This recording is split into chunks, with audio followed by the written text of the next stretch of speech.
Bom, agora sim, bom dia a todos. Bom Estamos dia. aqui reunidos para defesa de dissertação de mestrado do candidato Leonardo Bock de Oliveira Pereira, que falará sobre o tema a função integrativa da boa-fé objetiva, aplicabilidade e efetividade no direito contratual brasileiro. Quero agradecer a honrosa presença da professora Giselda Maria Rinoraca, que para nós é motivo de muita honra, muito orgulho, muita satisfação, professora, tê-la ao nosso lado, apesar de a distância ainda, mas sabemos que dos seus compromissos, das suas atividades, das suas inúmeras funções acadêmicas e profissionais, e a despeito disso se disponibilizou a fornecer o seu tempo para nos brindar com os seus conhecimentos e com a análise do trabalho feito pelo Leonardo. Então, muito obrigado por essa disposição. Peço desculpas pelas mudanças, alterações de horários que foram necessárias, mas em decorrência ainda desse momento de transição entre o virtual e o presencial que nós estamos passando. Muito obrigado. Professor Francisco José Carrali, mais uma vez aqui estamos, preparados para mais uma defesa. Eu já não sei dizer quantas bancas já participamos, né? Acho que isso já são incalculáveis as bancas que participamos, mas quero agradecer a Vossa Excelência, a oportunidade, a disposição, a cessão do espaço para que nós, do seu escritório, para que nós pudéssemos realizar essa banca na data de hoje. Muito obrigado. E, Leonardo, sem mais delongas, quero te parabenizar por ter aqui chegado, e tendo aqui chegado já cumpriu uma grande parte, um longo caminho, e que nós que já passamos por isso sabemos o quão árduo, o quão difícil é aqui chegar. E hoje é o momento derradeiro, a etapa final, para que Vossa Senhoria possa fazer a defesa pública daquilo que, como eu digo, ninguém melhor do que Vossa Senhoria conhece do que o próprio filho. Certo? Certo. Eu gostaria, primeiramente, de pedir a palavra, se possível, Excelência. Eu gostaria de agradecer à professora Excelência, Sua Excelência, professora Giselda, por ter aceitado o nosso convite, o convite do meu orientador, Excelência Oswaldo, para essa banca, né? A Sua Excelência, a professora Giselda, foi minha professora lá na Escola Paulista de Direito, porquanto na pós-graduação Lato Sensu, tenho excelentes lembranças pelas magnas aulas, excelentes aulas, foi motivo de muito júbilo para mim, motivo pelo qual se iniciou meu interesse pela pesquisa do direito contratual e da boa-fé objetiva, que muito bem foi trabalhado lá. Gostaria, portanto, também de agradecer a presença do professor, Sua Excelência Francisco Carrali, também por ter primeiramente participado da minha banca, e agradeço também por ter aceitado fazer parte da minha defesa pública, né? As aulas também do professor durante a jornada do mestrado foram excepcionais, né? Aulas de grandíssima valia. E, por fim, também Sua Excelência, professor Oswaldo, não dispensa qualquer tipo de comentário, primeiramente por ter me aceitado na instituição, e por todas as aulas, toda a paciência que teve comigo. Eu só tenho que agradecer a todos vocês. Muito obrigado. É mais uma oportunidade. Nós é que temos que agradecer as oportunidades que temos nesses momentos, viu, Leonardo? E passo a palavra para o candidato, para que num prazo máximo de 10 minutos possa fazer uma explanação a respeito do trabalho, de como chegou aqui, do motivo da escolha do tema, enfim, uma explanação. Conte um pouco da história do seu filho. Primeiramente, eu vou tentar ser o mais breve possível, né?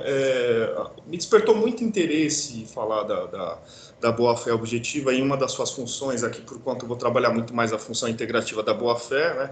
Na medida em que, com o passar do tempo, houve a mitigação princípio do pacta sunt servanda, né? Então, observado os estudos, tanto doutrinários quanto jurisprudenciais, né, nós vemos que, basicamente, inserido num quadro onde a boa-fé é quebrada, né, boa parte dos contratos são revistos, né, isso na fase contratual.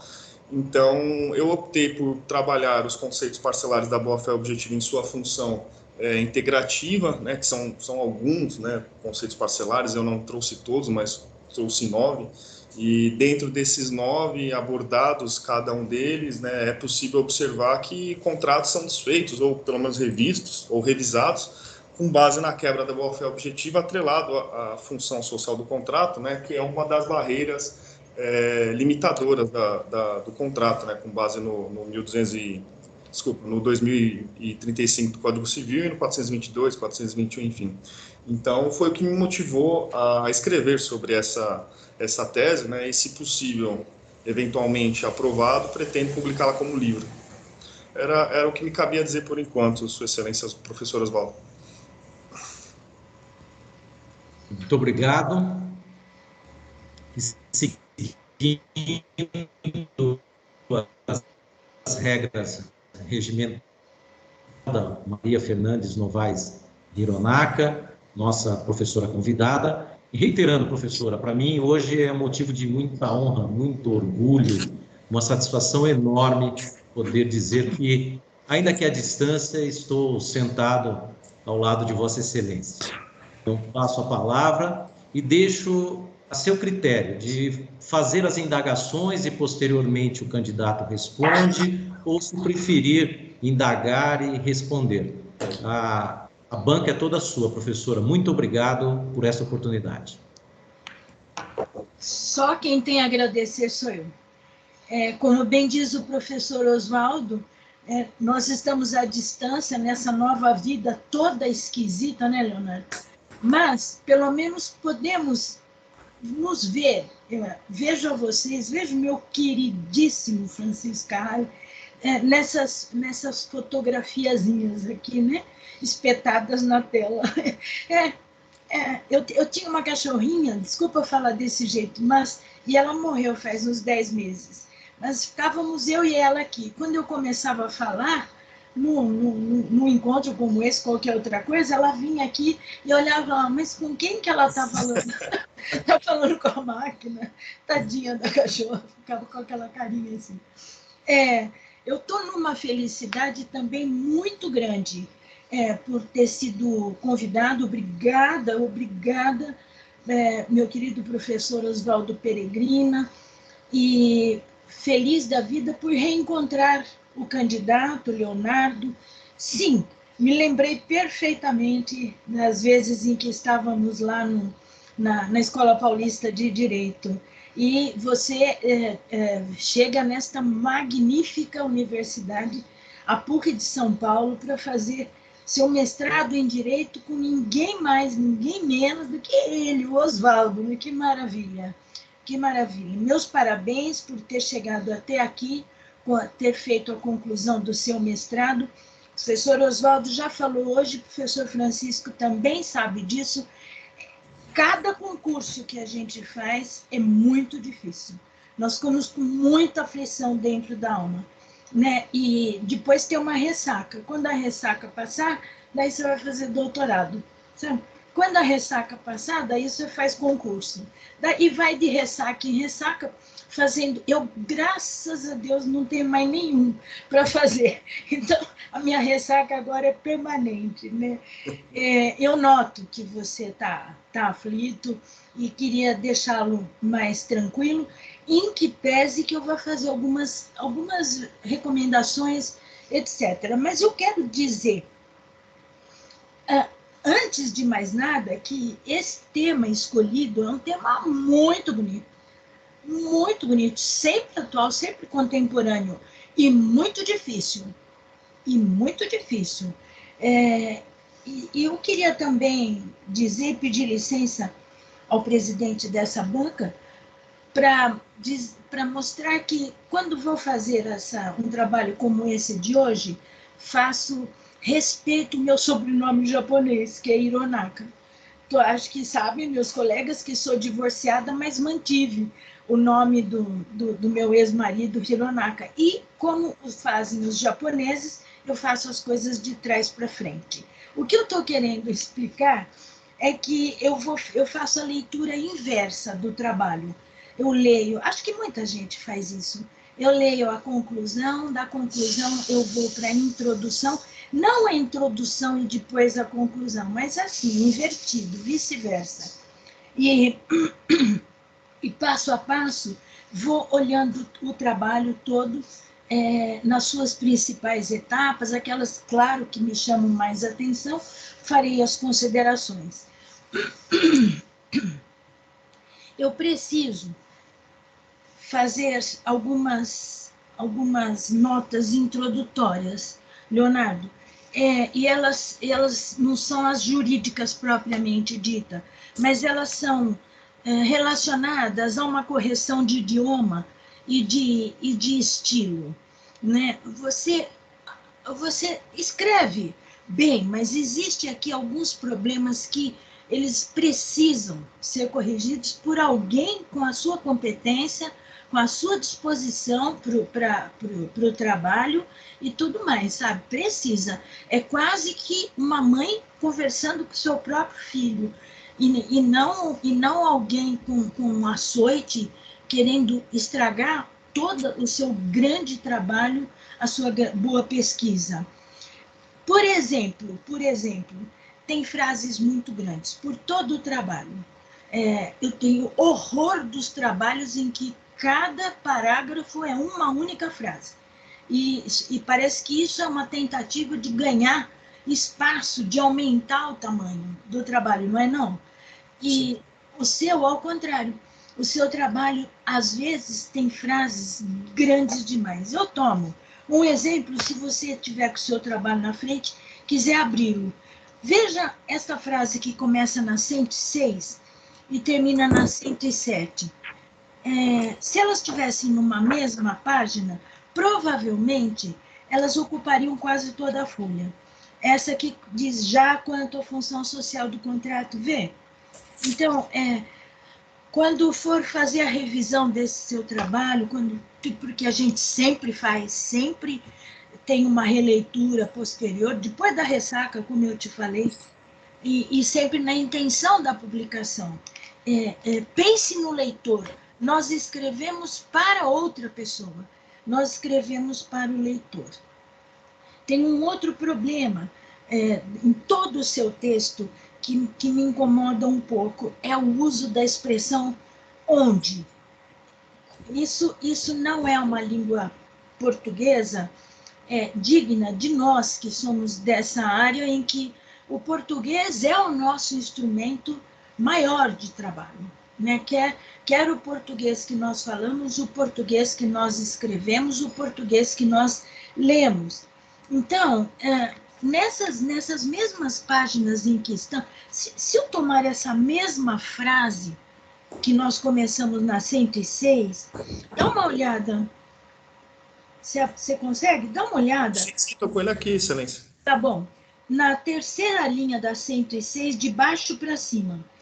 Então, ali está escrito onde a função social aparece primariamente como função predominante. Vira a página agora. 1, 2, 3, 4. Na quarta linha de cima para baixo, onde a função do contrato visa, né? E desce mais um pouquinho. 1, 2, 3, 4. Contratual, onde houver a preponderância.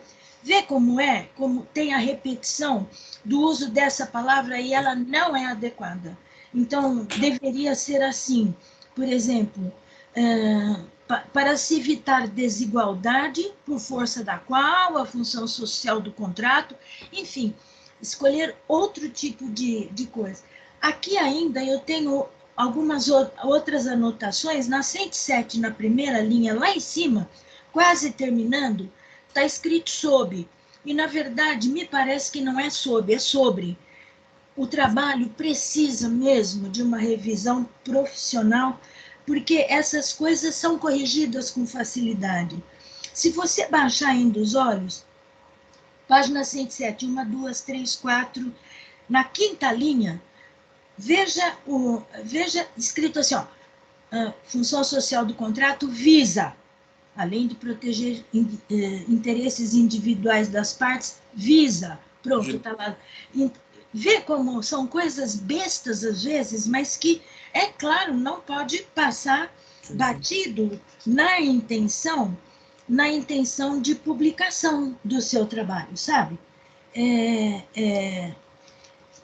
Por isso é que você vai me permitir chamar a atenção, tá?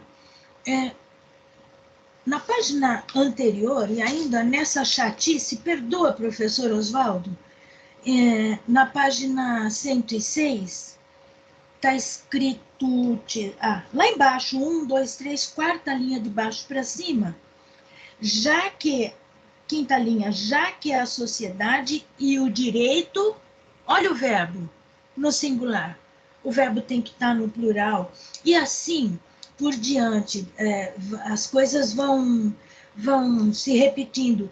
E olha que eu fiquei presa aqui nessas duas páginas, porque você deve ter feito a conclusão, claro, no final do trabalho, com a corda no pescoço, com o prazo para entregar, e daí precisava escrever. E eu admiro isso, mas nós precisamos fazer essas correções. Tem mais algumas coisinhas aqui, mas acho que você entendeu o meu recado, não? Se eu mudo para a página 108, nota o seguinte, que na 107, na parte final da página anterior, 107, o candidato aqui fala de 3 funções, né? As 3 funções da boa-fé objetiva. E não há, aqui na conclusão, não há uma ênfase para a função interpretativa, que é o nosso assunto fundamental 422, e que é, principalmente, o título da sua dissertação, sabe? Então, mesmo que fale, não, mas eu tratei lá atrás, aqui na conclusão, você precisa dar um pouco mais de ênfase e de importância. E quando você vira de volta à página 107, bem no meio dela, olha que tamanho grandão teve na sua conclusão a função social do contrato, né? Não que essas duas circunstâncias tão novas de abertura do nosso livro dos contratos no Código Civil, o 421 para a função social, o 422 para a boa-fé, não estejam completamente coligados.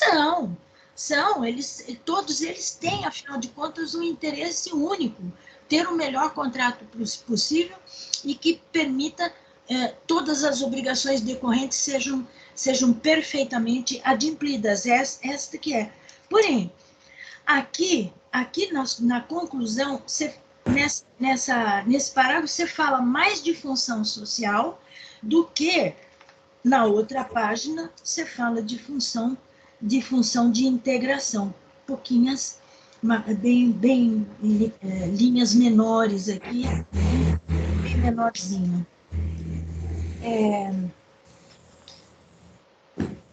A partir, vou lá no seu índice agora, a partir do capítulo 4, onde está exatamente escrito funções da boa-fé objetiva, tá vendo, né? Página 51. Vossa Senhoria começa a descrever as funções da boa-fé objetiva. No 4.1, a função de interpretação e a escola da exegese.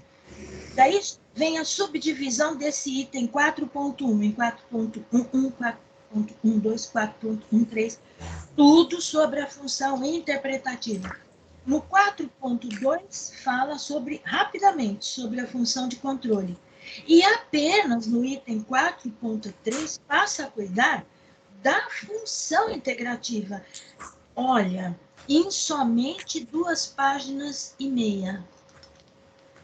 A função integrativa, eu sei que ela se espalha por muitas considerações ao longo do trabalho, mas no lugar em que está questionado para que elas pudesse estar objetivamente sendo tratada, ela não ganha um espaço de importância para você, o autor.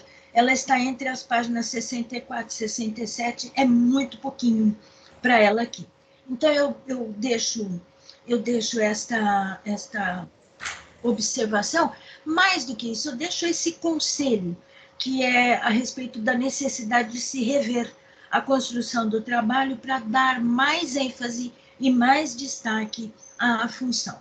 Pois bem, professor Oswaldo, agora eu vou fazer 4 questionamentos mais específicos do trabalho e quero pedir a sua permissão de dizer ao candidato que ele pode responder as 4 coisas ou, se preferir, escolher aquelas que ele pretende responder. Posso seguir? À vontade. Obrigada. Então, lá vou eu, Leonardo Bock, de Oliveira Pereira. Lá vou eu de novo para a função integrativa. Vossa Senhoria expõe que os deveres anexos devem ser observados em todas as fases, a fase pré-contratual, de conclusão, de execução e pós-contratual. Sobre essa última, a pós-contratual, Vossa Senhoria registra em determinado passo que, aspas, não se confunde com a eficácia pós-contratual, um recall derivado de norma posta.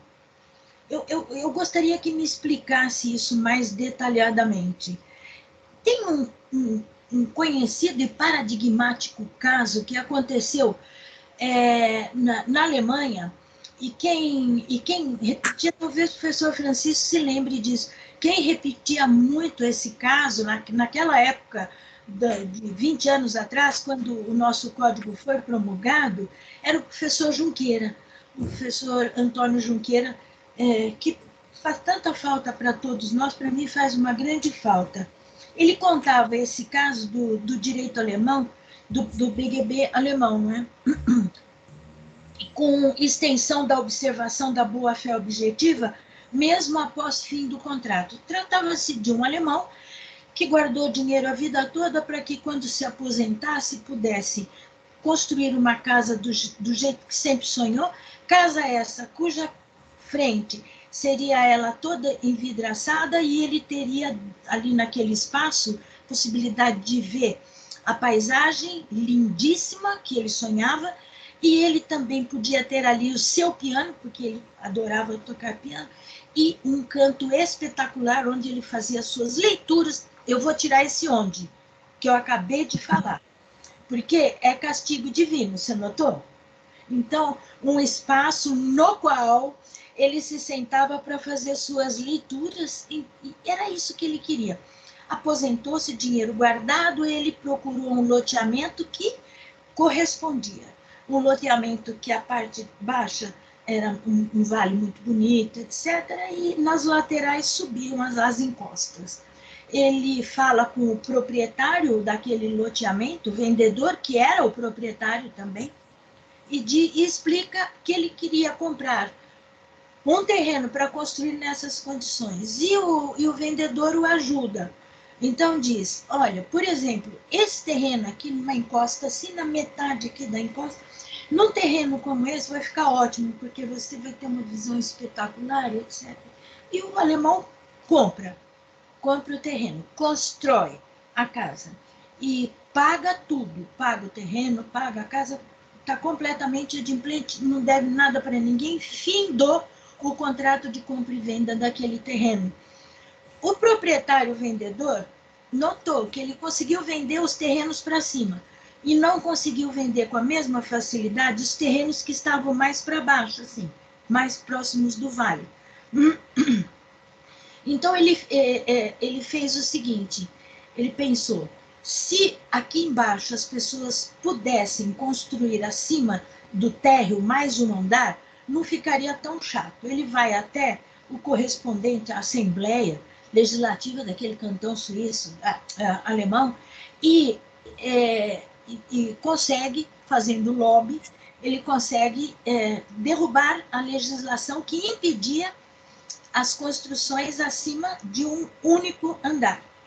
E vendeu, realmente. Com isso, ele vendeu os terrenos de baixo, e quem comprou o da frente da casa do alemão, que é o nosso principal ator aqui, né, nessa história, construiu 2 andares e tirou toda a visão do alemão.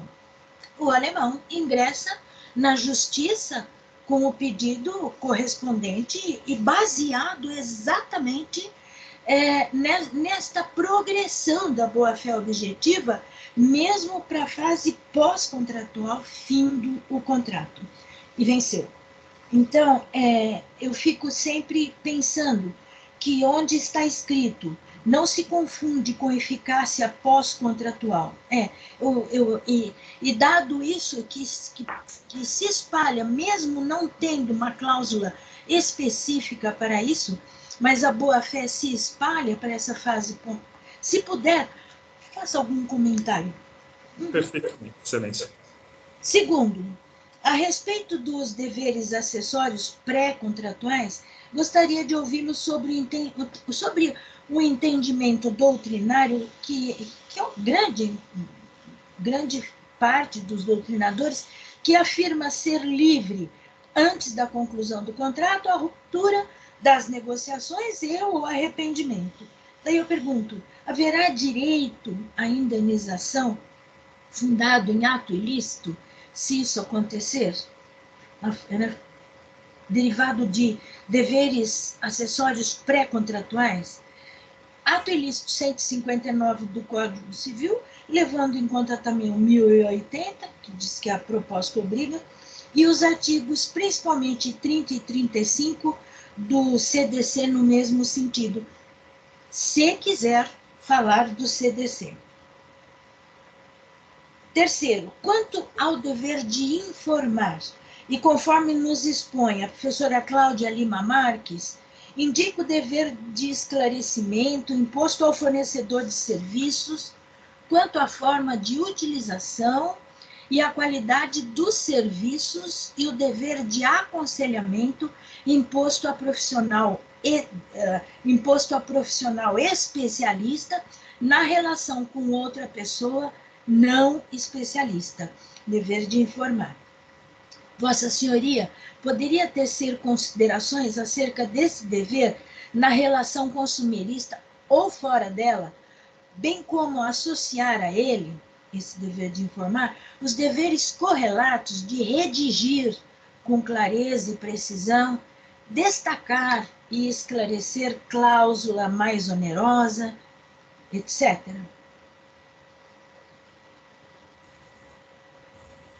Quarto e por fim,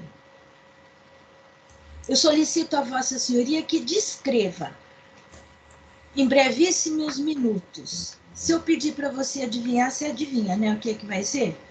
A função integrativa da boa-fé objetiva, relembrando os estudos e as corretas reflexões e conclusões do professor dessa ilustre casa de ensino, a PUC de São Paulo, o professor Francisco José Carralho, bem como lhe solicitaria finalizar com menção aos principais enunciados das jornadas de direito civil do Conselho de Justiça Federal, considerando-os adequados e suficientes, ou não, para a integral compreensão desta formidável função integrativa.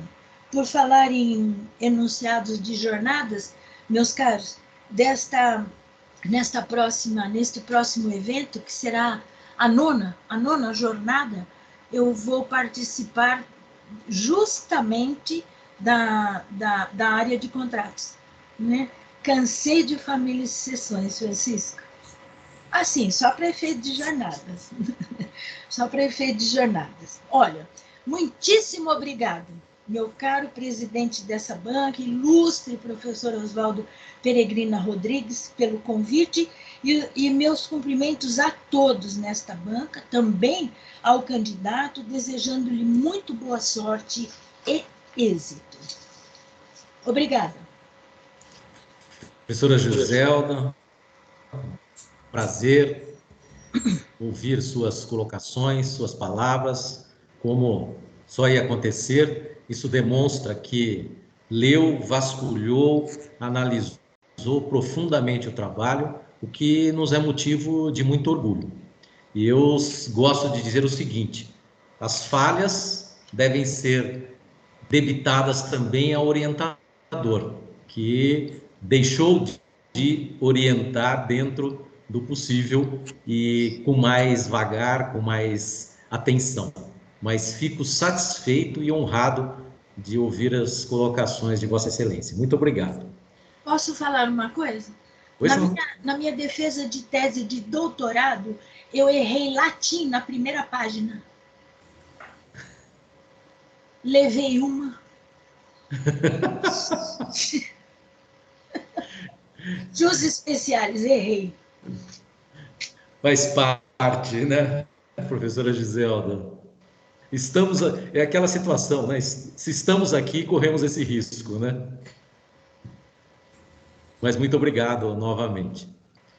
Passo a palavra ao candidato Leonardo, que terá um prazo máximo de 20 minutos para responder aos questionamentos. Muito obrigado. Perfeitamente, Sua Excelência, professor Oswaldo, presidente. Muito obrigado pelos questionamentos, Sua Excelência, professora Giselda. Passo a tentar explicitar, né, as 4 ponderações. Primeiramente, ponderação da professora Giselda, né, sobre os deveres anexos do contrato, a sua possível ou não diferenciação, que eu diferencio aqui, né, no meu trabalho, a diferença entre a responsabilidade pós-contratual, que ela não se confundiria com a pós-eficácia.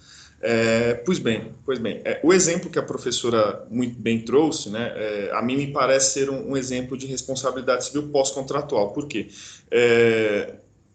Tem um contrato já firmado entre as partes, onde há a quebra deste contrato o contrato já foi realizado, já foi feito, já foi inclusive extinto, todavia, passado o período contratual, há algum problema, nesse caso que a professora muito bem explicitou, Sua Excelência, de responsabilidade civil pós-contratual, ou seja, houve a quebra da confiança na medida em que havia uma expectativa de, neste caso, não haver eu acho que a professora muito bem explicou a questão eu acho que havia uma expectativa ali da visão, né, quanto aos morros.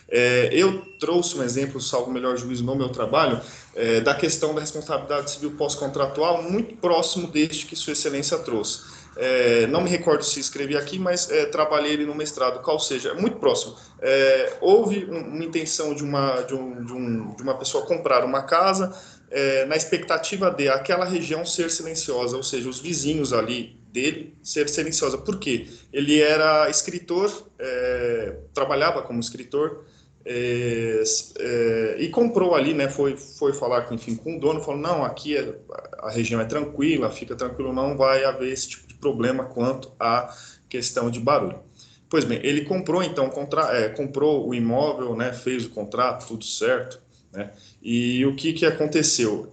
Passado, né, o período que ele comprou, o vizinho dele era o mesmo dono de onde ele havia comprado o imóvel, ou seja, de onde ele comprou, o vendedor era o mesmo dono do terreno ao lado. E o terreno ao lado, ele não sabia, mas tinha uma imensidão de araras, né? Mais de 10, isso é um caso concreto. Passado, claro, o contrato, ele foi conversar com o dono, enfim, o dono falou, não vou restituí-lo nem nada. Pois bem, ele ingressou no Poder Judiciário e conseguiu revisar aquele contrato, né, rescindir o contrato, com base na quebra da confiança, na expectativa que ele tinha de que a região seria quieta, porquanto, ainda que não houvesse essa previsão contratual, havia a expectativa dele, né? Então, para mim, tanto o exemplo que Sua Excelência trouxe, quanto o que eu falei, seria uma parte dos deveres anexos quanto à responsabilidade civil pós-contratual. Quanto à pós-eficácia, Sua Excelência, eu seriam aquelas questões já positivadas tanto no Código Civil quanto no Código de Defesa do Consumidor, que a responsabilização civil havendo pós-eficácia, ou seja, trago exemplos, a quebra de um mandato uma procuração, a quebra de mandato, questão de recall, né? há algumas previsões, ou seja, eu compro um carro, depois de anos ele dá problema, tem a questão do recall, que pode ser ou não prevista, mas nesse caso geralmente não é, né? Aí falando já da responsabilização civil extracontratual. Então, estes seriam, tenha mais alguns exemplos, que eu não vou me recordar agora, que estes seriam as questões que são respectivas à pós-eficácia do contrato. A segunda indagação a professora fez, Sua Excelência perguntou os deveres pré-contratuais, né? Se haveria direito de indenizar havendo um ato ilícito, né? Aqui eu trouxe, né, a culpa em contraendo, né? Ela foi muito bem difundida pelo professor Iering, né? E eu entendo que sim, né? Havendo ato ilícito, ainda que seja uma responsabilização civil pré-contratual, há sim o dever de indenizar, porquanto nossos tribunais, nossa jurisprudência já entendeu que a expectativa de contrato gera o dever de indenizar. E trouxe também, salvo o melhor juízo, alguns exemplos também dentro da minha dissertação, porquanto, não sei se vão me recordar, mas era a expectativa de produtores que compravam sempre daquele mesmo agricultor, que produziam tomates, enfim, eles produziam... desculpa, Sua Excelência, professor Carralho, o microfone está desativado. Não, eu falei semente de tomate, né? Isso, Excelência, exatamente. Então, houve ali, eles sempre compravam daquele mesmo agricultor e neste caso, não havia um contrato escrito, havia sempre a mesma conduta recorrente ali, onde houve também, né, salvo o melhor juízo no caso, acho que eles pararam de produzir ou eles aumentaram muito o preço, e houve ali a quebra também da expectativa de um contrato, havendo o processo, onde houve o êxito daqueles compradores, né? Aí eu entendo que sim, pelo ato ilícito, há o direito de indenizar, ainda que não haja o contrato, né? Sendo uma das fases pré-contratuais que eu trouxe como a culpa em contraendo. Professor, eu vou pular para a pergunta 4, Sua Excelência, porque a pergunta 3 depois, se possível, eu gostaria que Sua Excelência eu acho que eu não consegui ter tempo de escrever para eu conseguir responder. Eu vou pular para a quarta questão. A Sua Excelência pediu aqui para eu descrever alguma das funções integrativas, né, para relembrar os conceitos as jornadas do Conselho Nacional de Justiça. As jornadas, salvo o melhor juízo, que tratam da função integrativa da boa-fé, salvo o melhor juízo, é a 362, a 28 ou a 29, se eu não me engano, também tratam da função integrativa da boa-fé objetiva. O que seria, né, então, a função integrativa da boa-fé objetiva que eu trabalho aqui?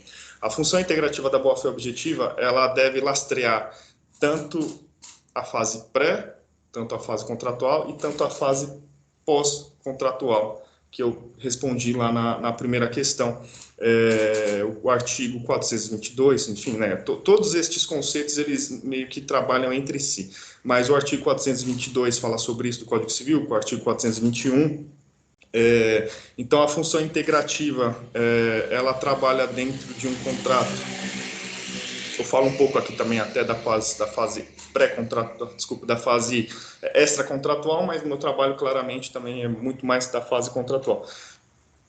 Então, a função integrativa, ela aborda todas as questões elementares da boa-fé, ou seja, aquele dever princípio das partes trabalharem com lealdade, né? Haver a lealdade delas aprincipalmente, e a função integrativa, então, com base nisso, né, uma das funções dela é a função integrativa, eu trago os conceitos parcelares da boa-fé objetiva, né, eu lastreio em 9 aqui, né, me chamou a atenção que eu não sabia se eu deveria falar dele como função integrativa ou não, que é o adimplemento substancial do contrato, que Sua Excelência, o professor Francisco Carralho, até na banca de examinação, pediu para eu colocá-lo, mas eu considerei-lo como um conceito parcelar na medida em que também há a boa-fé ali da parte em que paga todas as parcelas, de um determinado contrato, mas chega nas últimas ali e não consegue pagá-lo, então a parte ali que,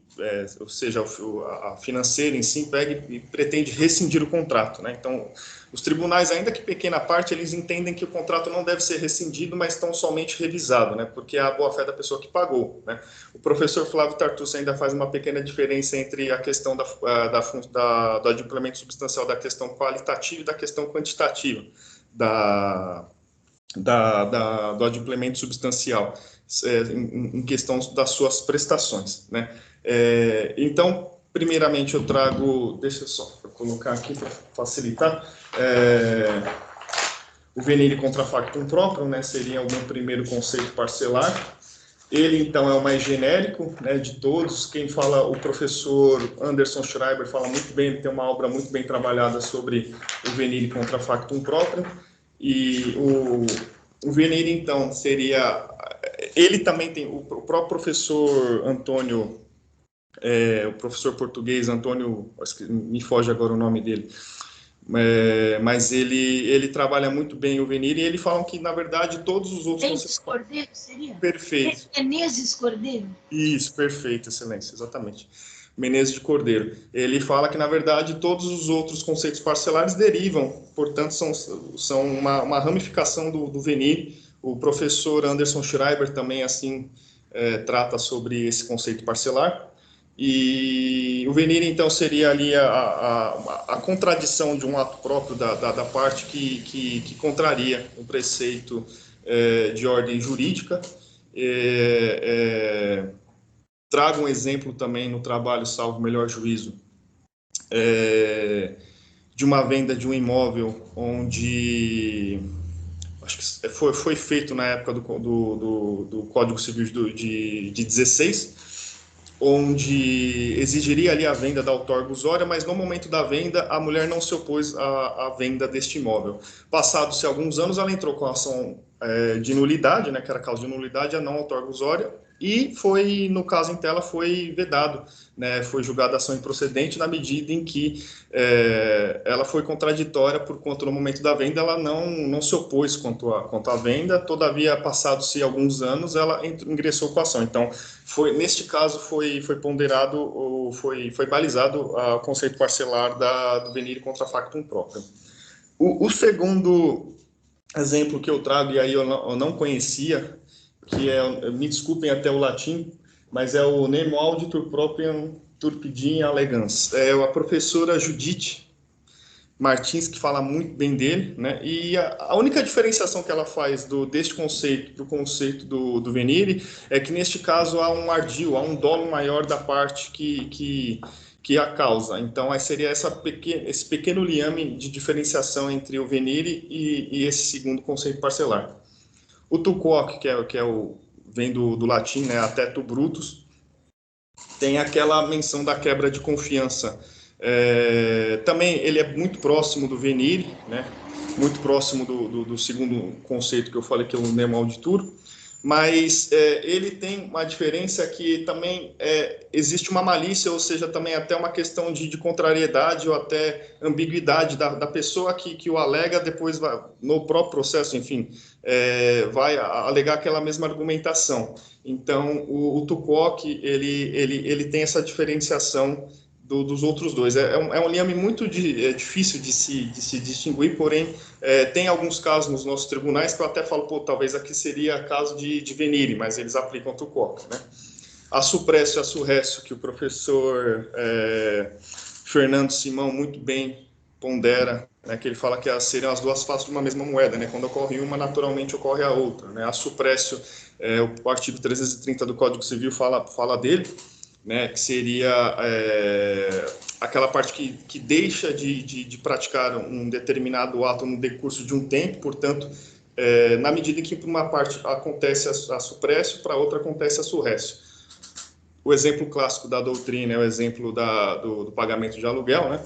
Ou seja, ali ficou considerado que o pagamento de aluguel, num contrato de locação, seria feito o pagamento para o locador, ou seja, o locatário iria até a residência do locador pagar a avença, né, os aluguéis, mas na medida que se passa o tempo, inverte-se a relação, né? O locador que vai até o locatário para receber.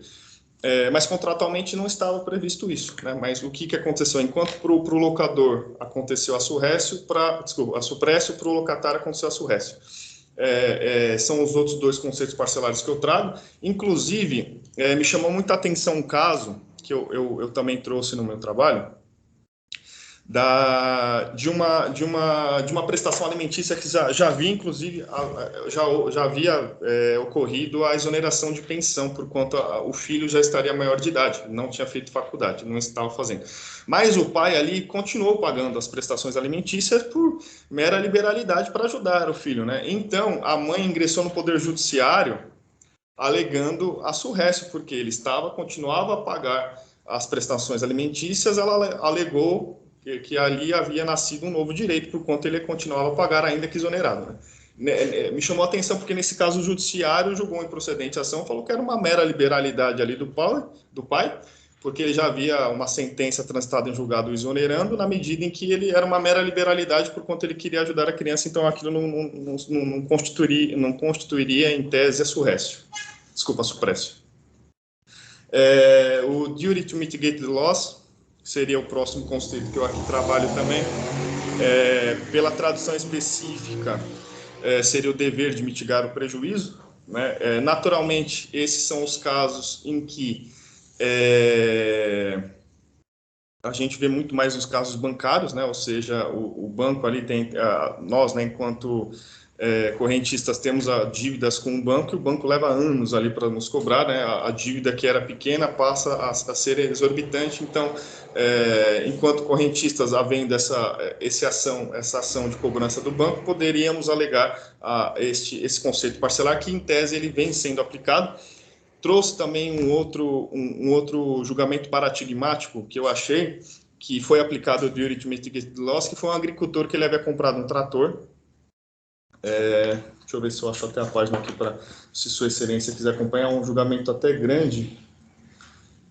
Deixa eu ver aqui. Começa na página 94 e vai até a página 95. Um agricultor que ele comprou um trator financiado, todavia ele não conseguiu, né, não estava conseguindo adimplir com as parcelas, né, desse trator. E ele, agindo totalmente de boa fé, ele tentou contato ali com a financeira, enfim, o banco, ele foi atrás, ele mandou e-mail, ele mandou notificação, e o banco não respondia a ele, porque ele falava: olha, quero rescindir o contrato, quero devolver o trator. E o banco não devolvia, não falava com ele, né, não respondia, não havia retorno. Passados-se alguns anos, a financeira, o banco o processou, né, o valor exorbitante, e foi aplicado, né, foi alegado o duty to mitigate the loss pelo dono do trator, e foi acatado pelo judiciário na época, na medida em que provou-se todas essas questões que ele havia, assim, agido de boa fé, que ele foi atrás, agiu com lealdade, falando: olha, no início ele já falou que não ia conseguir pagar. Então, foi reduzido os juros, foi reduzido todos os valores, foi rescindido o contrato, mas foi observado que, da data que ele notificou, dali em diante não havia que se falar em juros de correção e eventuais valores de multas, né? Deixa eu passar aqui. O próximo, se eu não me engano, é o Exceptio Doli, o retrato dele. Deixa eu ver aqui.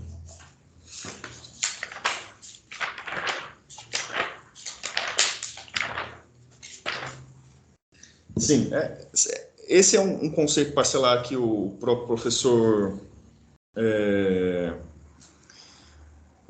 Menezes Cordeiro trata muito bem, né, que ele fala da exceptio doses generalis e especiais, né, ele faz uma diferenciação ali das duas, que seria nada mais nada menos que a exceção do contrato não cumprido, né, que é o 422 do Código Civil. A jurisprudência tem adotado a seguinte tese de que, quando não há num contrato, né, a estipulação de quem deve fazer primeiro ou quem deve cumprir a vença primeiro, que é o próprio 422 do Código Civil, que fala em num contrato, não havendo essa estipulação, deve-se aplicar, então, portanto, a exceção do contrato não cumprido, previsto por esse conceito parcelar que seria exceptio doli. Ele não é um conceito muito bem trabalhado, não há muito que se falar dele, a doutrina pouco se fala, mas a tradução dele, né, ele é trazido como conceito parcelar, consubstanciado no artigo 422 da seção do contrato não cumprido. O próximo conceito parcelar seria a Nash-Frisch. Primeiramente, quem eu ouvi falar dele, quem eu li, foi o professor Flávio Tartucci também. Depois eu consegui buscar algumas outras ramificações. Um outro conceito parcelar extremamente difícil de achar aplicação sobre ele. No entanto, que quando eu estava escrevendo esse trabalho, durante que eu estava escrevendo, eu achei um julgado recentíssimo do Tribunal de Justiça do Rio Grande do Sul. E, basicamente, esse conceito parcelar, que trata também da boa-fé objetiva, nada mais é que uma concessão de um prazo para a parte pagar ali uma avença com base na Convenção de Viena. Então, esse é o conceito parcelar, por quanto existe entre a Convenção. Há um único julgado, na época até que eu estava pesquisando, que é esse contrato, esse julgado do Rio Grande do Sul, que eu também trago aqui, salvo o melhor juízo, está na página 100, que fala dele, que nesse caso aqui foi um contrato de compra e venda internacional, onde foi concedido então esse prazo a mais para a parte pagar com base lá nos artigos da Convenção de Viena. Por fim, então, por quanto eu já havia trabalhado um pouco o conceito do adimplemento substancial do contrato, que ainda que não concluído inteiramente o contrato, ou seja, a parte ali que deveria pagar as parcelas em si, 100 parcelas, 50 parcelas, não consegue cumpri-la integralmente. A jurisprudência, por quanto no início tinha o entendimento de que o contrato não havia que ser rescindido, quando muito revisto, e teria se enxugado um pouco esse entendimento, até a professora Judite fala disso, que isso daí, na verdade, seria um desânimo para o exequente, Então, a parte faz um contrato de financiamento, para de pagar ali no final e está tudo certo, A professora Judite fala não, e a jurisprudência tem tomado esse caminho, que, na verdade, a pessoa pode, sim, executar ali aquele contrato, todavia ela não vai poder pedir a restituição ali do bem ou a rescisão completa do contrato, mas sim, quando muito, a revisão. E eu acredito que era isso que me cabia falar, Sua Excelência, professor Oswaldo. Obrigado, Leonardo. Pergunta a professora Giselda se há alguma consideração.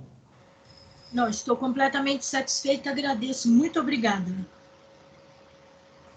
Muito obrigado, professora.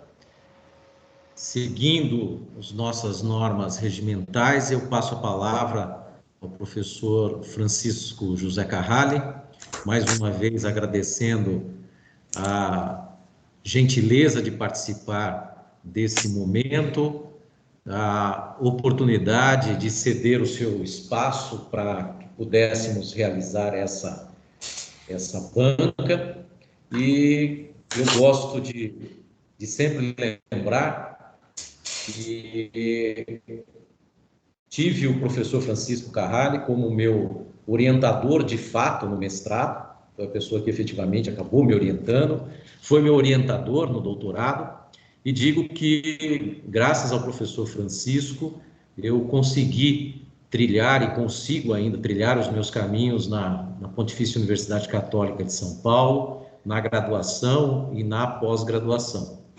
Gosto de sempre ressaltar que existem dois professores que me guiaram e me guiam dentro da PUC de São Paulo. O primeiro, o professor Francisco Carrali, e o segundo, o professor Sérgio Shimura. Foram meus mestres. O professor Francisco, como eu disse, meu orientador de fato no mestrado, de direito no doutorado, e o professor Shimura, que foi o único examinador a participar das duas bancas, tanto da banca do mestrado quanto da banca do doutorado. Então, eu gosto sempre de lembrar esses fatos, porque gratidão nós não devemos esquecer nunca. Então, agradeço todas as oportunidades que o professor Francisco me concedeu. E hoje, mais uma, de ceder o seu escritório para que nós pudéssemos realizar essa banca. Então, eu passo a palavra ao professor Francisco para que possa fazer as suas considerações e, mais uma vez, muito obrigado pelas oportunidades. Professor Oswaldo, a casa é sua, começando pelo final, a casa é sua, sempre bem-vindo aqui no nosso escritório. E anoto aqui também meu agradecimento pela sua gentil referência à sua trajetória acadêmica. Eu que tenho que agradecer a oportunidade de ter acompanhado a sua trajetória acadêmica e ainda acompanhar, que ainda temos um caminho aí pela frente no nosso núcleo e outras certamente, outros concursos que virão. Então, para mim, é sempre uma alegria estar perto, estar acompanhando essa sua trajetória e agradeço sempre a referência que você faz. Cumprimento aqui o Leonardo pelo trabalho que fez, pelo trabalho que conseguiu concluir, chegou até essa etapa. É um ritual de passagem, sem dúvida alguma, é esse ritual de passagem que precisa necessariamente percorrer e alcançou, sim, o seu resultado, que é conseguir depositar. Ainda brinquei com ele se ele tinha dormido essa noite, até conseguiu dormir um pouquinho, né? Já é lucro, né? Mas, independente do resultado que venha a ter aqui na banca, já considere-se vitorioso por ter chegado a essa etapa, que é submeter a essa banca. Mas, lógico que hoje, especialmente hoje, toda a minha alegria, toda a minha, assim, eu diria até emoção, ela está concentrada aqui na presença da professora Giselda. A professora Giselda aqui, que está conosco, não ao nosso lado, mas à nossa frente. Confesso que, quando eu soube da banca, soube da participação, falei, nossa, será que eu vou conseguir abraçar a professora Giselda? Não foi ainda dessa vez, professora Giselda, mas espero que, em breve, eu tenha esta oportunidade. A professora Giselda não foi minha professora, não tive essa alegria, essa satisfação, esse privilégio de ter a professora Giselda como minha professora, mas a Gigi foi, ela sabe disso, eu sempre tomo essa liberdade de falar, professora Gigi, ela foi e é e continua sendo um exemplo para mim, foi uma mentora para mim. Ela soube, como disse o professor Oswaldo, gratidão a gente não esquece, ela soube em momentos muito importantes da minha vida, dar palavras muito importantes. Lembra aqui de quando fizemos o nosso livro lá atrás, de sucessões, em várias outras oportunidades. Eu tenho ela, assim, como uma mestre minha, mesmo não tendo... A doutora Giselda, é uma alegria enorme estar aqui vendo, tendo a sua participação. E saiba que eu sinto muito a sua falta, sinto muito falta de nossas conversas e tudo mais. Eu espero ter a oportunidade, sim, em breve, da gente se encontrar. Bom, aqui, como a própria professora Giselda disse, a gente tem aqui uma tarefa de apresentar algumas críticas ao trabalho que foi apresentado. Essa é a nossa função aqui. Eu acompanhei o trabalho do Leonardo na banca de qualificação e notei que realmente alguns pontos que foram discutidos lá, a maioria deles, eu acho que um só que eu tinha anotado, mas nem tenho mais aqui, que não teria sido observado. Todos os outros foram anotados em relação à distinção de boa-fé objetivo e subjetivo, e eu tenho que olhar na tela em cima, que é onde está o texto, distinção entre princípios, regras, cláusulas gerais, conceito vago, conceito jurídico indeterminado, que foi, eu acho que, é o objeto da nossa matéria, inclusive, a nossa disciplina, quando o Leonardo foi meu aluno, foi exatamente sobre esse tema.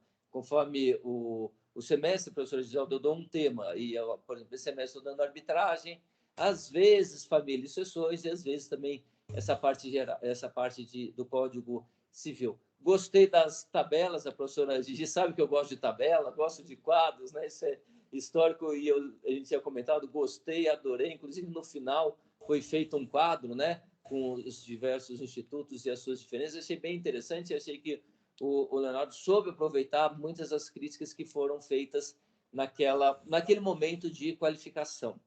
Mas, naturalmente, aqui também eu devo falar que outros avanços poderiam ter sido feitos. A gente sabe que tem prazo, a gente sabe que tem tempo e tudo para concluir o trabalho, mas também eu sinto que alguns outros avanços poderiam ter sido feitos, e eu vou fazer algumas críticas aqui.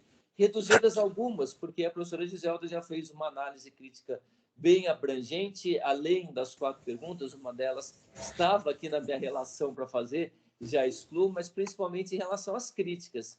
Eu endosso 100% aquelas críticas que foram feitas pela professora Giselda. Em relação a frases grandes, eu tinha anotado, em relação ao onde, em relação a repetição de palavras em frases seguidas. Precisaria ter um cuidado maior, sim, Leonardo, em relação à linguagem. Talvez uma releitura sua, que dá para ver que o seu trabalho está incorporado a você está convivendo com ele, você sente ele, talvez uma releitura com um outro olhar, não com o olhar do conteúdo, mas um pouco com o olhar da forma. E que eu notei que muitas, além das frases e outras, a linguagem ela perdeu um pouquinho no seu texto.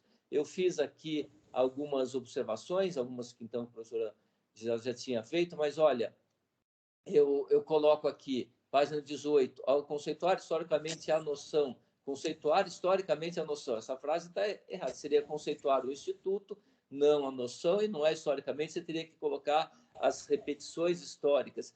Mas, olha, página 19, você usa, portanto, em 2 parágrafos seguintes, no próximo destarte.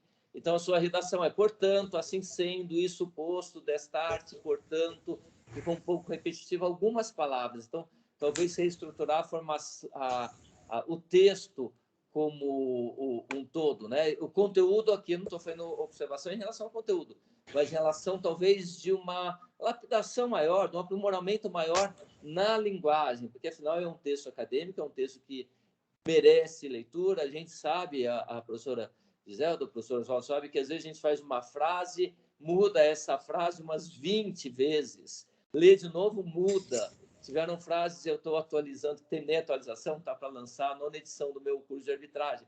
E tiveram frases que eu corrigi nesta nova edição, que eu falei, nossa, como que eu escrevi isso? Está errada a frase está truncada, né? Isso numa 9ª edição, então isso passa. Eu aconselharia aí a realmente ter essa revisão. Acho que faltou, na verdade.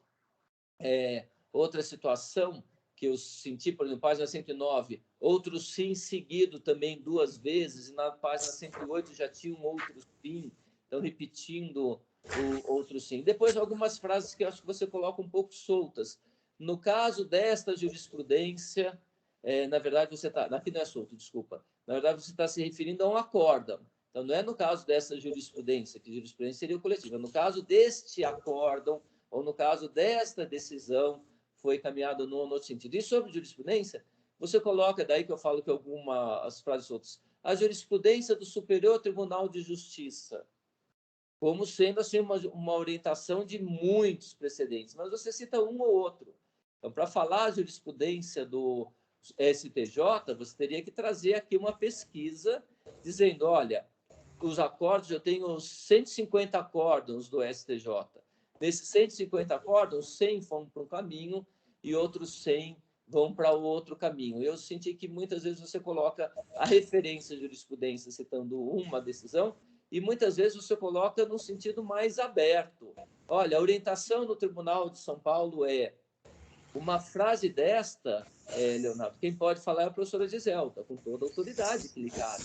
Ela pode afirmar, o STJ pensa dessa forma, não só por uma pesquisa aprofundada de toda a jurisprudência, como até por conhecer como pensam os jogadores, por uma proximidade em relação a eles. Você não pode falar a jurisprudência nesse sentido, o tribunal pensa nesse sentido. Você teria que falar num trabalho como esse de mestrado, que é trabalho de pesquisa, você tem que falar a jurisprudência conforme os seguintes julgados.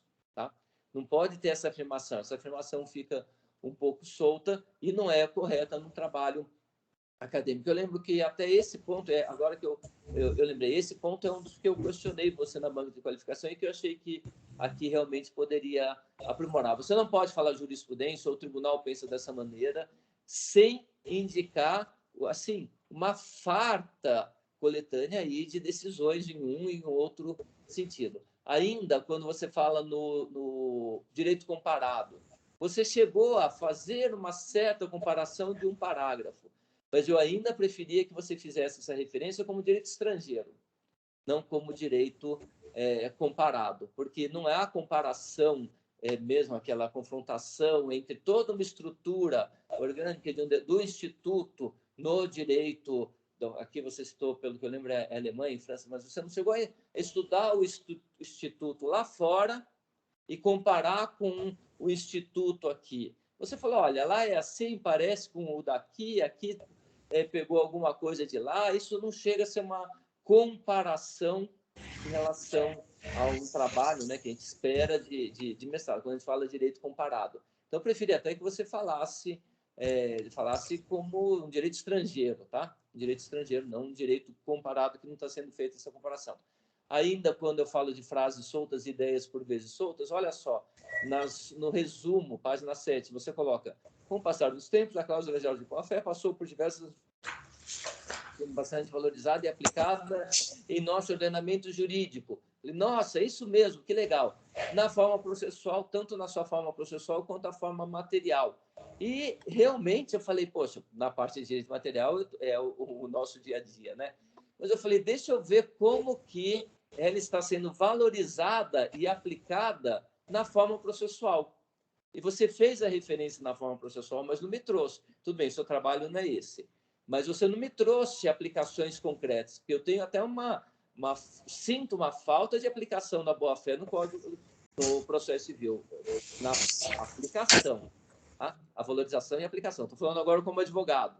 A gente sabe que a gente pede, a gente faz um texto enorme, argumenta, apresenta 3 páginas e o juiz simplesmente ignora. No processo civil, ainda no dia a dia nosso do judiciário, eles ainda consideram aquela litigância de má-fé como sendo modelo. Só tem litigância de má-fé naquelas situações excepcionais. Quando, no meu entender, e é até o que você sugere no seu texto, a boa-fé hoje no Código de Processo Civil é diferente. Exige-se muito mais das partes e dos advogados, tá? Que é a valorização, é o que você escreveu nesse texto, mas eu não encontrei esse material no seu trabalho. Não precisa, mas o que a Cris quer que eu faça é em relação à sua redação. Como eu falei de jurisprudência, como eu falei de o que pensa o tribunal. Você, quando coloca aqui, sendo bastante valorizada e aplicada na forma processual, poxa, você colocou isso no seu texto, você tem que justificar, você tem que mostrar, porque é isso que o leitor quer, é isso que eu fui procurar. Eu falei, nossa, como eu quero efetivamente conhecer conhecer na prática, conhecer as informações, a pesquisa a respeito dessa sua informação. Então, a pergunta aqui é nesse sentido, porque, na verdade, o seu trabalho é de direito civil. Então, não faria esta observação lá em cima. Agora, eu parto para algumas perguntas mais pontuais. Uma que eu iria fazer, a professora Giselda fez, que é, afinal, para você apresentar a ideia mesmo do seu trabalho, mas você fez realmente esse resumo, então não vou repetir. Mas eu seguiria aqui para a página 18, e eu queria entender, um pouquinho, queria que você falasse um pouquinho. Então, agora são perguntas ou temas que eu gostaria que você fizesse algum comentário. Aqui você fala da igualdade, adotado sobre a igualdade, direito humano, tal. O que eu queria entender é, afinal, qual a vinculação da igualdade com a boa-fé? Você até falou em algum momento o FIDES proteção, notadamente em relação a desiguais, entre os desiguais. Isso você falou em algum momento, mas o FIDES promessa, por exemplo, não. Então, eu queria que você falasse um pouquinho mais da igualdade, tendo como um corolário, uma consequência, a boa-fé, ou o contrário. Eu achei que faltou aqui você ter esta aproximação dos dois. A função social foi falado aqui, a professora Giselda já comentou, também a função social ela acaba envolvendo tudo, mas aqui você falou de igualdade, é um mais pontual. Então, em que medida a boa-fé ela vem a valorizar a igualdade das partes num contexto, por exemplo, de FIDES promessa, que você não falou, você falou em outros. Depois, como pergunta, e essa é muito rápido, e aliás, eu também, como professor, deixo você responder em qualquer ordem. Mas você falou do direito canônico. Você colocou o direito canônico lá em direito comparado, eu não sei se eu colocaria também dessa forma, mas você falou direito canônico. Agora, eu queria entender, você até justificou que no direito canônico a confiança, a boa-fé em outro sentido. E a punição seria uma punição eclesiástica ou uma punição divina. Tá, mas qual a importância, isso que eu quero saber de você, qual a importância de você ter colocado o direito canônico aqui, ou que ele teria influenciado o seu trabalho, o seu estudo, a sua reflexão exatamente sobre o seu tema? Porque se você colocou o direito canônico, falou do direito canônico, falou até dessa diferença, eu queria só entender por que você trouxe o direito canônico. apesar de estar na PUC, não é, professora Gigi? Então, aqui, a gente sabe, dentro da PUC, você tem que citar alguma coisa de direito canônico. Brincadeira, aqui eles são tranquilos, a professora Gigi é da casa, ela sabe, né? Depois, na mesma linha, Leonardo, na página 40, você dedica algumas páginas para falar do direito civil constitucional. Tá? Falou solidariedade e boa-fé contratual e tudo. Tá, mas em que medida ou que influência tem a adoção desta teoria do direito civil constitucional no seu trabalho? Ou seja, eu teria diferente o seu trabalho se não tivesse o direito civil constitucional? Até porque, por curiosidade, eu fui passar os olhos, a boa-fé é referida em um dispositivo. Agora, no Código Civil, ela é referida em 54 dispositivos. Então, eu diria que a boa-fé está mais no nosso Código Civil, e principalmente no Código Civil de 2002. Nessas 50 citações que tem da boa-fé, ela tem de todo tipo de boa-fé, né? Mas ela é muito mais desenvolvida no nosso Código Civil. Então, em que medida teria tamanha influência no seu raciocínio, nas suas conclusões, no seu desenvolvimento do seu trabalho, esta aplicação, né, do direito civil constitucional, a tese do direito civil constitucional? Você está na página 40. Eu vou acelerar um pouquinho, eu começo a falar, eu me empolgo, o professor Oswaldo já sabe, mas eu vou reduzir aqui as minhas observações. Mas também um pouco nessa medida, mas não precisa responder, não. A teoria da abdução de Charles Sanders. Eu achei que você desenvolveu muito ela, mas eu achei que faltou essa ligação. Mas esse a gente pula, tá? Não precisa, não. Depois, agora, função de controle da boa-fé, função corretora, que você cita. Não é também o ponto central, mas é que você chegou em algum momento do seu trabalho e falou: o meu trabalho vai desenvolver todos esses temas. Você não trouxe nesta parte muitos precedentes, muitos julgados. Eu senti falta de julgados e, mais do que isso, eu senti falta de exemplos. Você trouxe um monte de exemplo agora na sua resposta à professora Giselda, na sua apresentação você trouxe, mas aqui você não trouxe.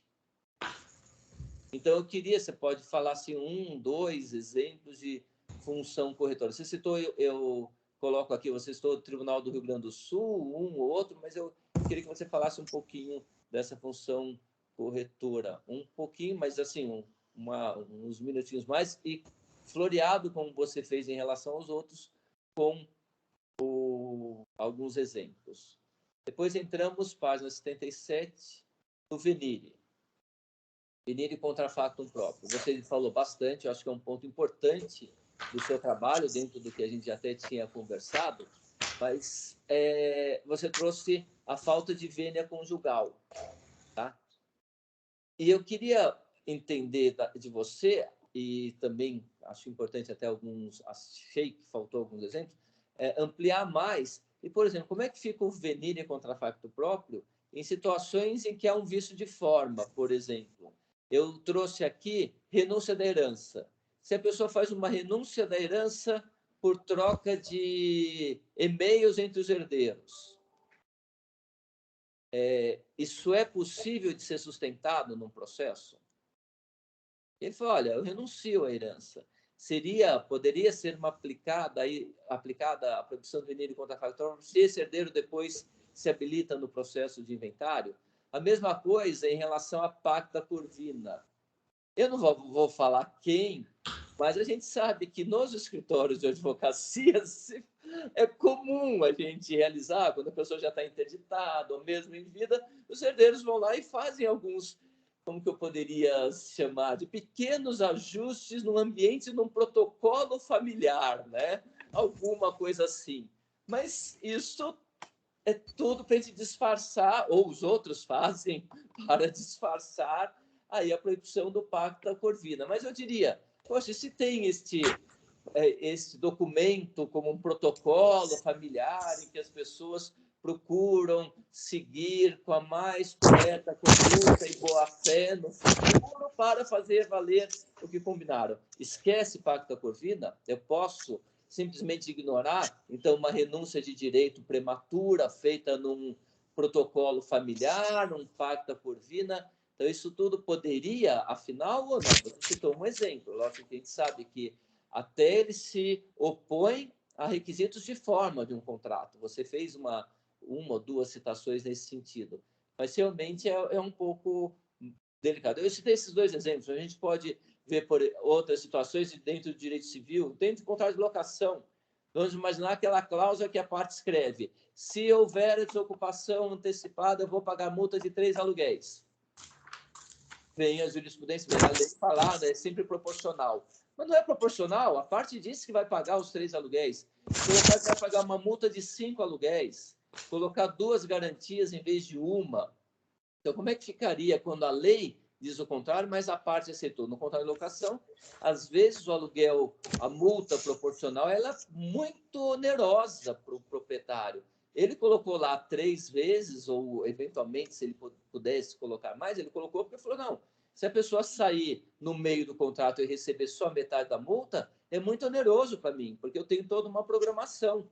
Eu tenho uma programação, vou ter que alugar esse imóvel. Por que a multa é parcial? E a parte escreveu no contrato. E eu assumo que o contrato a multa será sempre integral, por exemplo, né? Como é que ficaria isso? Até às vezes tem carência no começo do contrato, e um monte de situação, né? Então tem motivo uma multa não proporcional.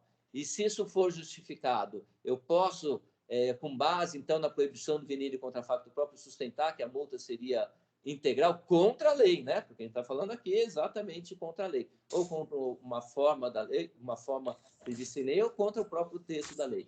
Depois, página 81, já caminhando para o final, professor Oswaldo, vou acelerar um pouquinho aqui. Página 81, você citou como venire aquele caso aqui do tribunal, né? Que fala, venire contra a administradora que aceitava pagamento. Um minutinho.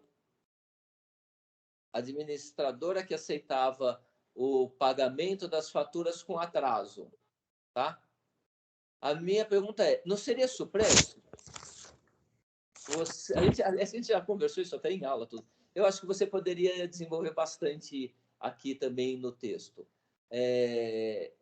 E, por último, adimplemento substancial, tá? Eu queria que você, assim, você trouxe a professora Judite, que são critérios para aplicar o adimplemento substancial: existência de prestações diferidas, cumprimento muito próximo, pouca gravidade do descumprimento, inexistência de vedação legal, cumprimento parcial. Aqui, eu queria que você falasse, objetivamente, um contrato de 2 anos, deixei de pagar 2 prestações, ou X% das prestações, você saberia, depois de tudo que você estudou, me dar assim, uns 2 ou 3 critérios objetivos para eu aplicar o adimplemento substancial? Assim, mas o objetivo que eu digo é: olha, o valor é 1 milhão, ele pagou 900. Ou são 20 prestações, ele pagou 15, 17, 19. Tá? O que você acha que poderia sinalizar? É lógico, depende de cada caso, mas você teria algum elemento objetivo e não tão vago aqui: existência de prestações diferidas e parcelas no tempo, aqui que é um recorte, é uma moldura muito adequada que a professora Judite deu, né? Cumprimento muito próximo ao resultado final, mas eu queria, sim, 2 meses, 3 meses, tantos %, tá bom? E, assim, ó, se você conseguiria trazer algum elemento mais objetivo para a gente desenhar um pouco melhor, ou dentro dessa moldura que a professora Judite colocou, a gente colocar alguns coloridos, né? Para ficar mais fácil de visualizar o que seria, na prática mesmo, esse implemento substancial. Professor Oswaldo, eu retorno a palavra à Vossa Excelência, cumprimentando o Leonardo, falando que essas questões são feitas, lógico, com a ideia de mais aprimorar o trabalho, até porque você já sinalizou a ideia de publicação, né? Então, aqui nós pensamos um pouco nisso, e lógico que encerro falando da alegria de estar aqui em vocês, com as minhas homenagens mesmo à nossa querida professora Giselda, que aceitou esse convite de vir à nossa casa, entre aspas, mas aqui a nossa casa, participar de mais esta oportunidade de acompanhar a trajetória, né, para acompanhar a trajetória dos nossos mestrandos, doutorandos, como ela rotineiramente já está acostumada. Professor Oswaldo, está com a palavra. Muito obrigado, professor Francisco Carrali. Um prazer, uma satisfação e, como sempre, analisando, vasculhando, lendo de forma pormenorizada o trabalho e trazendo informações e conhecimentos para nosso deleite nesses momentos. Muito obrigado e passo a palavra ao candidato Leonardo para responder às indagações e as colocações realizadas pelo professor Francisco José Carrali. Muito obrigado, Sua Excelência, professor Oswaldo. Só queria fazer um adendo, eu esqueci de agradecer a professora e Sua Excelência Giselda quanto às ponderações feitas sobre o meu trabalho, agradeço imensamente. Já as anotei aqui, justamente para verificar, né, oportunamente, né, caso venha a ser aprovado, as revisões pertinentes. Agora passo a falar sobre as ponderações e questões feitas pelo professor Sua Excelência Francisco Carrali. Também agradeço as ponderações feitas, anotei todas aqui, vou verificar sim com mais denodo todas as questões asseveradas e agradeço novamente. Agora passando aos questionamentos. Primeiro, o professor fala aqui da introdução do estudo da boa-fé, qual que seria a vinculação que eu trouxe, por que eu trouxe isso em relação ao Instituto da Boa-Fé.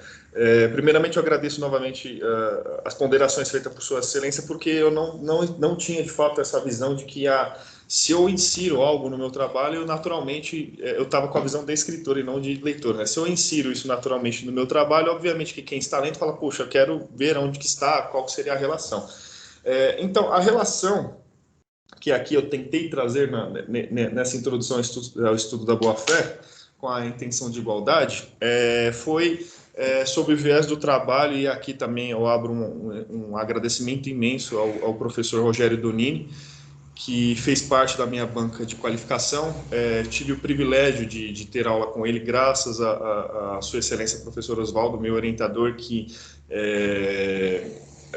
me oportunizou essa possibilidade ali, que eu já tinha até concluído todos os meus créditos, aí fiz um crédito a mais com ele, foi absolutamente importante e uma aula assim absurdamente boa também. Então, essa noção de igualdade que eu trago foi com base nos estudos do livro do professor Oswaldo, do professor Rogério Donini, que naturalmente a relação que eu faço aqui com a boa-fé e a igualdade seria aquela noção da igreja, né? aquela noção de igualdade de cunho religioso, né?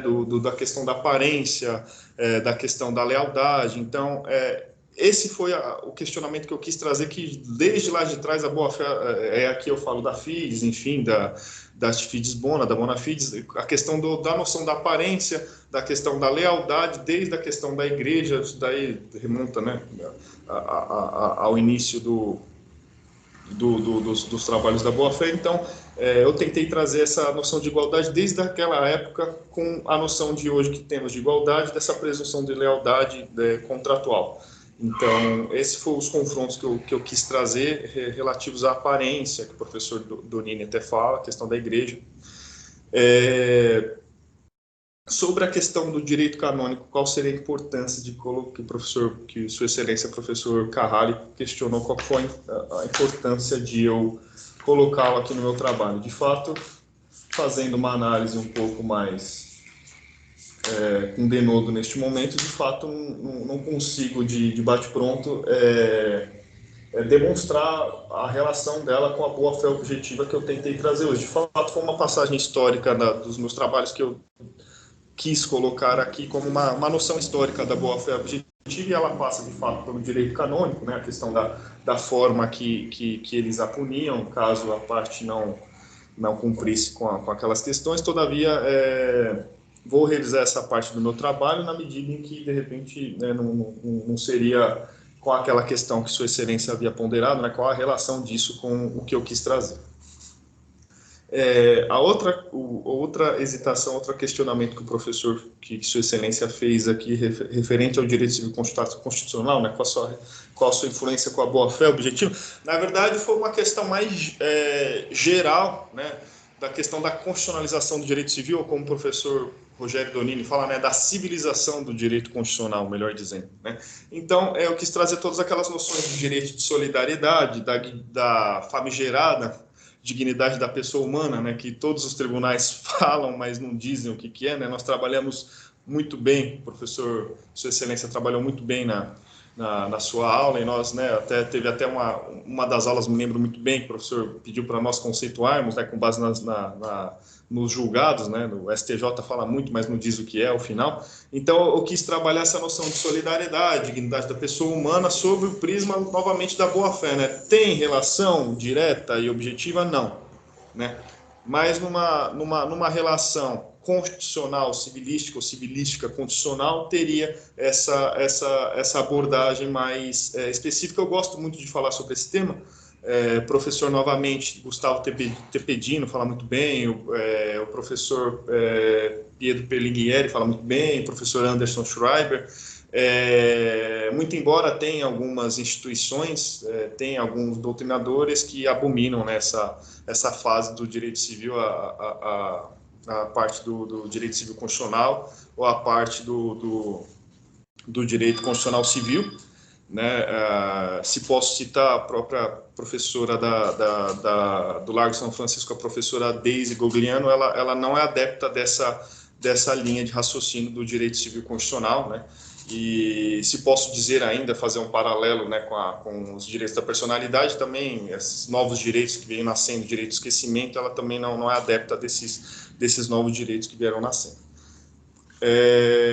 O professor, Sua Excelência, falou da teoria do Peirce, que não queria que eu comentasse, mas eu posso falar rapidamente.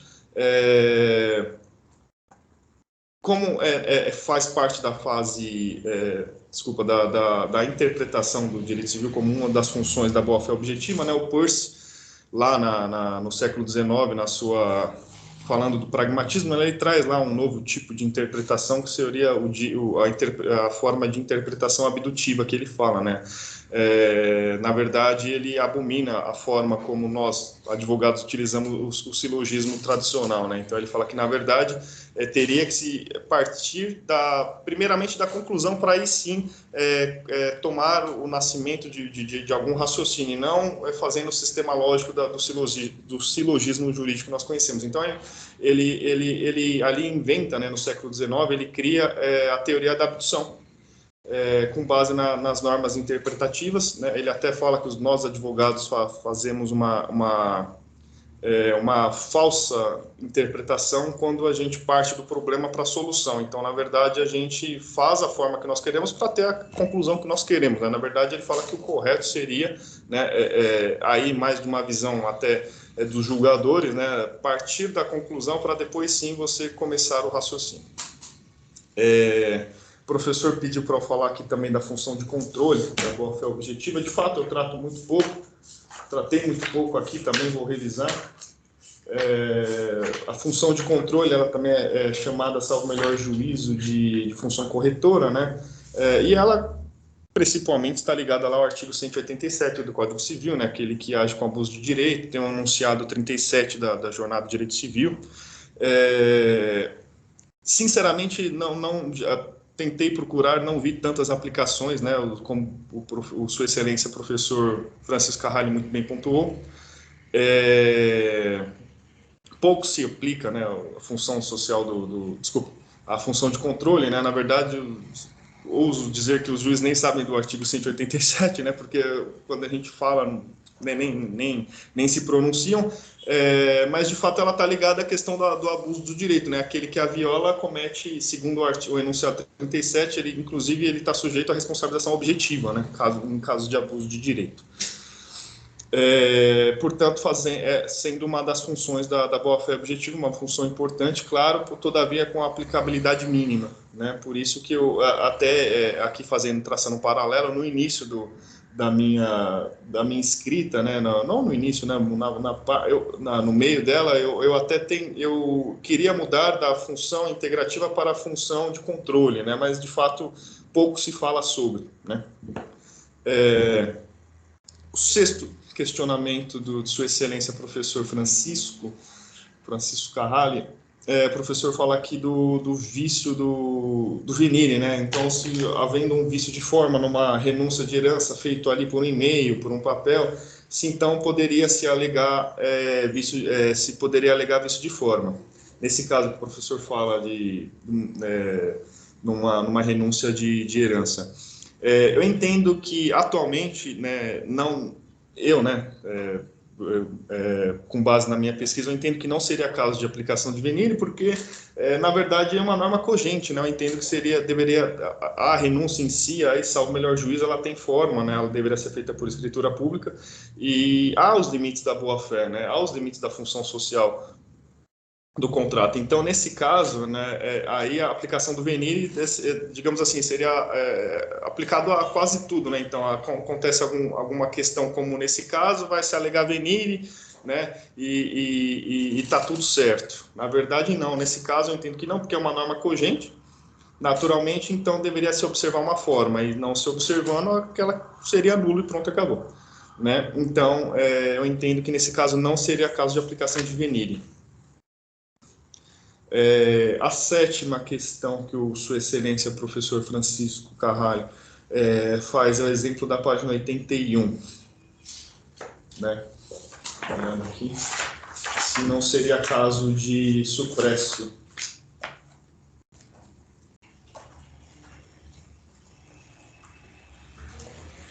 É a situação em que a administradora do prédio aceitava pagamento de faturas com atraso. Sim. Aqui, Sua Excelência, de fato, eu coloquei aqui como exemplo de Venire, né? E, na verdade, é citado no acórdão como Venire. Sim, citado no acórdão. Então, todavia, como eu falei, o próprio professor Antônio Manuel,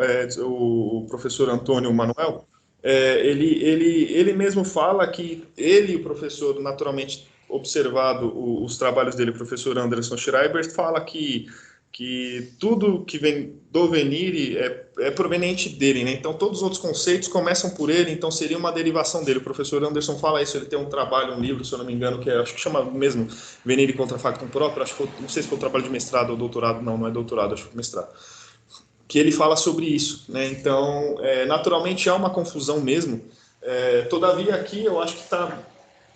Se podemos assim conceituar, eu acredito que aqui está muito mais como o professor falou, de suprécio. Naturalmente está muito mais claro para mim a questão de suprécio e não de Venire, porque não houve aí uma contradição contra um fato próprio, né? Uma contradição com um ato próprio, né? Então, eu de fato aqui entendo mesmo que seria um caso de suprécio na medida em que a administradora aceitava o pagamento com atraso das faturas vindo a depois cobrar, então ela não poderia, porque se ela aceitou durante todo esse período o atraso das faturas, né? Se eu posso fazer um pequeno paralelo, eu tive um caso que eu atuei, só que aí foi de questão locatícia, né? Onde o locador pediu a rescisão do contrato, só que depois de meses de atraso de contrato, incrivelmente o tribunal não aceitou a rescisão, porque ele falou, olha, se você aceitou durante todo esse período o pagamento com atraso dos aluguéis, você vem querer rescindir o contrato agora, não vai rescindir. Né? Então, eu achei bem interessante, ele não fala da suprécio ou da surrécio, mas ele fala do conceito, mas não fala o instituto. Por fim, aqui o professor, então, Sua Excelência termina os questionamentos a despeito do adimplemento substancial, que eu coloco como conceito parcelar, eu ousei colocar como conceito parcelar, ninguém coloca ele como conceito, né, mas eu quis encaixar ele ali, porque eu achei também que, naturalmente, quando se emerge esse conceito, se fala sobre ele, fala-se sobre um conceito parcelar, por quanto está atrelado à boa-fé objetiva e à lealdade daquele que pagou, né, uma prestação ali durante todo o período e depois, né, ele não quer ver ali o contrato rescindido ou resolvido. É uma questão, o adimplemento substancial me acompanha desde a minha OAB, se posso abrir esse paralelo, porque foi uma das questões que caiu na minha prova da OAB, isso daí há 10 anos atrás. Sobre adimplemento substancial, sim. E na época eu não havia ainda nem ouvido falar sobre. O professor me perguntou aqui de critério objetivo para a aplicação do adimplemento substancial do contrato. Professor, Sua Excelência me permite, como eu havia falado, os tribunais antigamente aplicavam mais, pelo que eu havia observado. Hoje em dia existe, como a professora Judite fala, essa questão de eu já vou fazer sem saber que eu vou pagar pouco, não pagar uma boa parte, e o tribunal eu sei que depois vai reverter caso me processem.